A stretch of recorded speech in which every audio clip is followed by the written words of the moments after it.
This is the last mic check before we begin. This is the last mic check.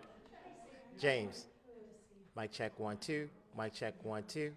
10, 9, 8, 7, 6, 5, 4, 3, 2, 1. Okay.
move a seat back so we can have our guests sit, please?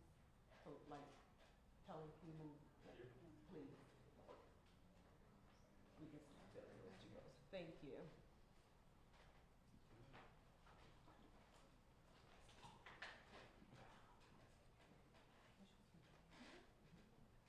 Of the media? Yes, please.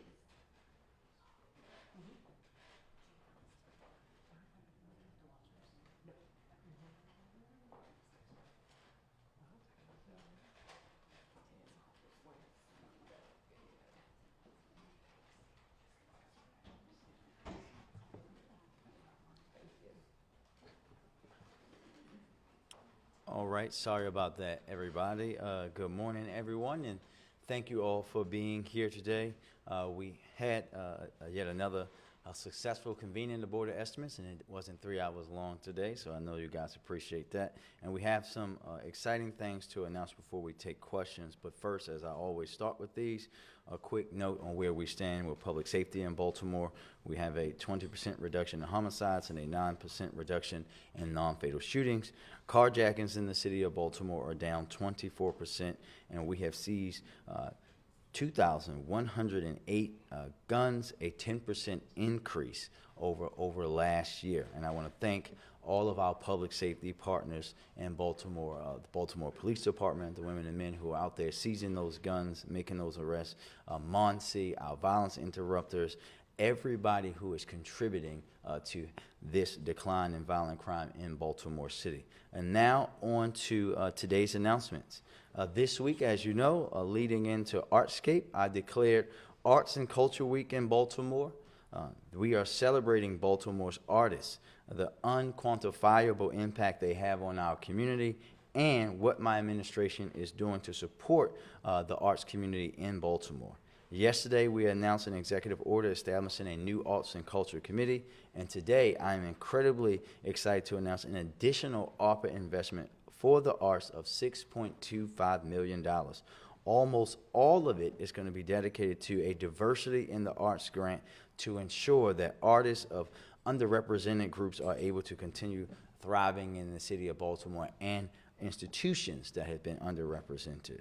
The $6.25 million investment includes $500,000 each to the Baltimore Museum of Art and Walter Museum to replace aging HVAC systems, $250,000 to the Maryland Volunteer Lawyers for the arts to support increase in-house legal and administrative capacity to ensure that Baltimore's creative small business community has access to legal assistance to address economic hardship that was brought on by the COVID-19 pandemic. An additional $500,000 for BOPA for the Artist Relief Grants to support individuals who are impacted by COVID-19, and the big portion, a $4.5 million grant award that will support diverse, underrepresented art and cultural institutions and organizations in Baltimore. This grant process will be overseen by the United Way of Central Maryland, who will serve as the fiscal partner. The grant process will start in November and end in December, with more information on how groups that are in that category will be able to be a part of that process very soon. This is an incredible investment in Baltimore's arts community, and it's going to make such an impact for the organizations and artists who are going to benefit from it. And as in always the case when it comes to arts investment, every single one of us is going to benefit from those results too. These artists, these organizations help define what it means to be a Baltimorean, and we will always be committed to supporting them. We have a representative here from the United Way, Keith Bryant, this morning, as well as a representative from the Walters and Katrina Ziegler, and the Maryland Volunteer Lawyers for the Arts is represented today by three people. Adam, I'm going to try to get this right, Hollowfencer? There we go. Marquise Gask and Maggie Rudisil. Let's give them all a round of applause and thank you all for being here. I want to shift gears really quickly in Arts and Culture Week to an important announcement about modernizing city government. This year, I charged all of our city agencies with developing and publishing annual performance plans to measure, improve, and better target the services that they provide. Publicly available performance plans for city agencies in this format are an unprecedented thing in Baltimore city government. This is a part of my administration's overall efforts to modernize and improve the way that city government works and also to increase transparency and accountability for our residents here in Baltimore. Today, I'm happy to announce that all city agencies will conduct annual plans and publish information regarding those reports on a new webpage. Agency performance plans are a best practice in many local governments across the country and have been used by cities across the world to drive a culture of data-driven decision-making and accountability. With this new process, individual agency performance plans will be developed, renewed, and monitored separately throughout the year under the guidance of the Office of Performance and Innovation and the Office of the City Administrator. As a part of this new process, performance data will be reviewed by the leadership for all agencies more frequently than ever before to better understand when a service is meeting or not meeting our expectations so that we can work together to improve the outcomes. The purpose of this shift is to have a process in place that allows the administration, our council, residents, and all interested parties to understand if agencies are effectively and efficiently delivering services through objective data points. The city performance team is an ARPA-funded initiative and is a part of the Mayor's Office of Performance and Innovation being managed by the city performance team. Today, we are announcing that the first group of 16 agencies have developed their plans and are already published online so you can track our progress. The second group of the 21 agency plans are in development and will be published by early 2024.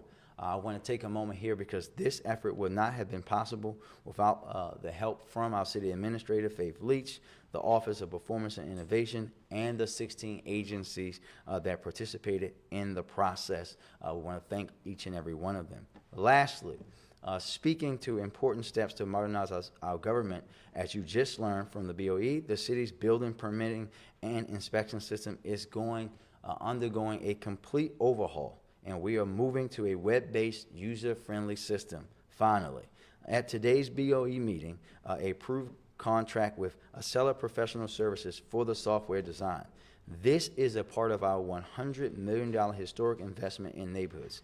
This new system will increase efficiency, make the overall process more nimble, and improve customer service. This will make it a lot easier to invest and build in Baltimore City. The inspectors will have mobile capabilities through this software, allowing them to upload photos and more. City agencies will be able to coordinate better on a cloud-based system that talks amongst the agencies, something that shouldn't be as novel as it is in city government. This is coming on the heels of DOT announcing another upgrade, moving our special events permitting process to a new online system. All of these steps are a testament to the work of my administration that we have been doing to modernize every aspect of Baltimore city government in order to make our services better and more streamlined for our residents. We started with going from paper timesheets to digital ones, and now we are moving to the big systems that we know will help make Baltimore city government more effective and more efficient. And with that, we'll get to questions. And we'll do one question per media outlet, and we'll start with WBL. Yeah, this is him. What? Why is the Baltimore Police Department, so in BOE just now, in the routine agenda, BOE just approved that the Baltimore Police Department can buy DJI drones, which some federal agencies, including the Department of Defense, have banned over national security concerns. Why is the Baltimore Police Department purchasing these drones? Well, we're using those drones for things that we don't want to send. We know with SWAT and things like that, we want to have the drones versus putting people in risk, and we're going to continue to do that. And as always, everything that we do, we run past our consent decree team, and we'll continue to do that as well. Why not American-made drones? We put it out for bid. We have a process here in the city of Baltimore that we have to follow by the charter, and we follow the process. And just in case you don't know, it's called lowest responsible bidder. So we cannot go around that process. Are you able to talk about why Yeah, so after I had a conversation with the council, we had a conversation with the council president and comptroller, just as a move of us showing our commitment to transparency and our commitment to hearing our colleagues in government out. We decided to push this back until after the confirmation hearing, which will happen this week. And we strongly believe and know that both of these gentlemen who are capable, who have relationships, who've been working in these departments in the city for a long time, will be officially nominated through the council process. Mackenzie? And this is the moment where I say, put your cell phones on silent. Go ahead, Mackenzie. We've talked about the issue of juvenile crime in the past, and I know DJS came out with a report showing that juvenile crime has been on the decline over the last decade, but not specifically when it comes to kids using guns, and Baltimore City remains an area where there is a concern within DJS. What specifically are you looking for to the Baltimore City delegation or other lawmakers in Annapolis to make changes when session starts?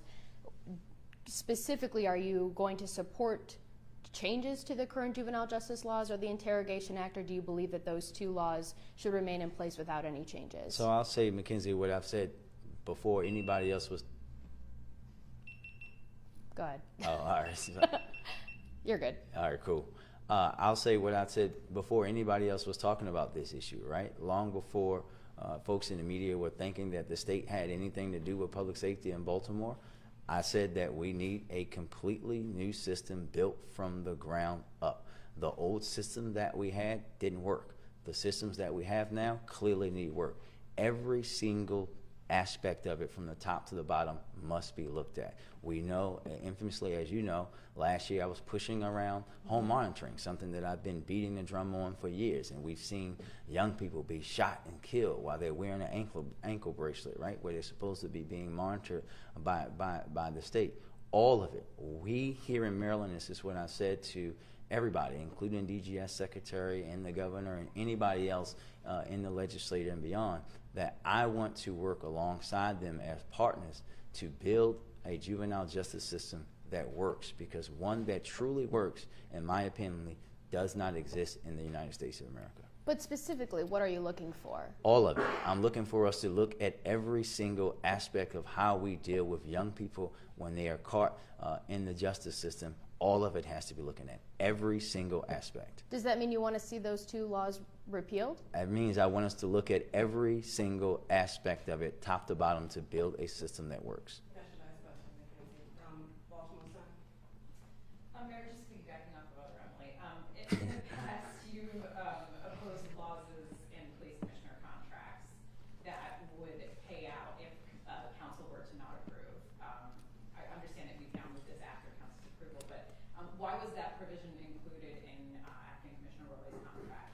Well, I think it's best practice, and when you learn, everyone can learn and grow. And I think that we also know, as I said before, that we were in a very different time with BPD 5 years ago than we are today. But now we're here, and we're going to be moving it after. I've spoken with the commissioner. He's quite okay. I've spoken with the fire chief. He's quite okay. They're going to still be here doing the great job that they have been doing, leading those agencies, and we look forward to having you all come to their swearing-in ceremonies in a few weeks. WJZ? Brandon? I had a question about car thefts. City Yeah. Councilman Zeke Cohen wants to have a special hearing about this. You say carjackings are down, but car thefts are up. Do you think it's worthwhile to even have a hearing about it, just to talk about what's happening instead of actually doing something? Well, I already know what's happening, and we all know, right? Like, the reality is, I was just in New York with other mayors from around the country from Clinton Global. We know that car thefts are up across the country, and we know that Hyundai and Kia are pushing it, right? So we can start to talk about things as they are. That's why myself and theirs are suing those companies, and we've been talking to our other partners about having responsibility there. But for us here, what we're going to continue to do, and this goes back to the other thing that we were talking about earlier, listen, we are making arrests around car thefts, but we're continually seeing the same people over and over and over again.